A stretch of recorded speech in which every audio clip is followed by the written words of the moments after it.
ஏழு ஜென்ம பாவம் தீரும் இறைவா உனை எண்ண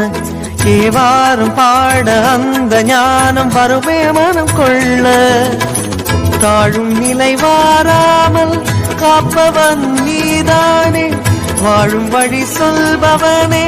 வள்ளல் பெருமானே அண்ணாமலையானே அன்பின் பொருள் நீயே அருணாச்சல சிவனே ஆற்றல் வடிவோனே சக்தியின் கலையாய் பக்தியின் நிலையாய் தோன்றும் சுடரோனே